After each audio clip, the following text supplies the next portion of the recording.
Шинэ жил бидэнд шинэ хүсэл тэмүүлэл, шинэ итгэл найдварыг үргэлж авчирдаг билээ. 2018 онд Монгол улсын эдийн засаг өсөлттэй гарч, арилжааны банкуудын нийт актив хөрөнгө, зээл, харилцах болон хадгаламж өсч, иргэдийн маань банкнд итгэх итгэл дэвшилсэн сайхан жил болж өнгөрлөө. Худалдаа хөгжлийн банкны хувьд ч гэсэн 2018 онд ололт амжилтаар дүүрэн байж, эрхэм харилцагчдынхаа хэрэгцээд шаардлагад нийцсэн олон шинэ бүтээгдэхүүн үйлчлэгийг нэвтрүүлж, томоохон төслүүдийг амжилттай хэрэгжүүлсэн жил байлаа. Мөн бид доктортой санхүүжилтийн хөтөлбөрийн манлайлагч банкаар сонгогдсон ажиллаж, байгаль орчин, нийгмийнхаа хариуцлагын хүрээнд олон төсөл хөтөлбөрүүдийг санаачлан хэрэгжүүллээ.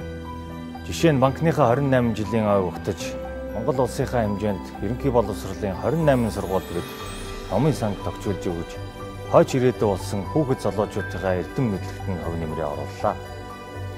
Өнгөрсөн онд бид спорт урлагийн олон арга хэмжээнүүдийг ивент итгэж, ялангуяа багийн спортоор дамжуулан эрүүл чирэг Монгол иргэдийг бэлдэх Дуулайн 2020, Улаанбаатар марафон 2018, Women Cup 2018 зэрэг олон тэмцээнүүдийг ивент итгэж ажиллалаа.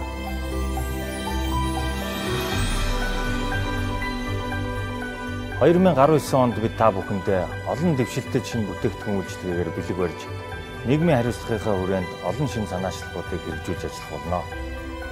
Ингээд эрхэм харилцагчдаа болон Монгол улсынхаа нийт ард иргэдтэй шинэ ондоо эрүүл энх, аз жаргал, амжилт бүтээлээр дүүрэн байхыг Худалдаа хөгжлийн банкны нийт хамт олонны өмнөөс хүсэн өрөөё.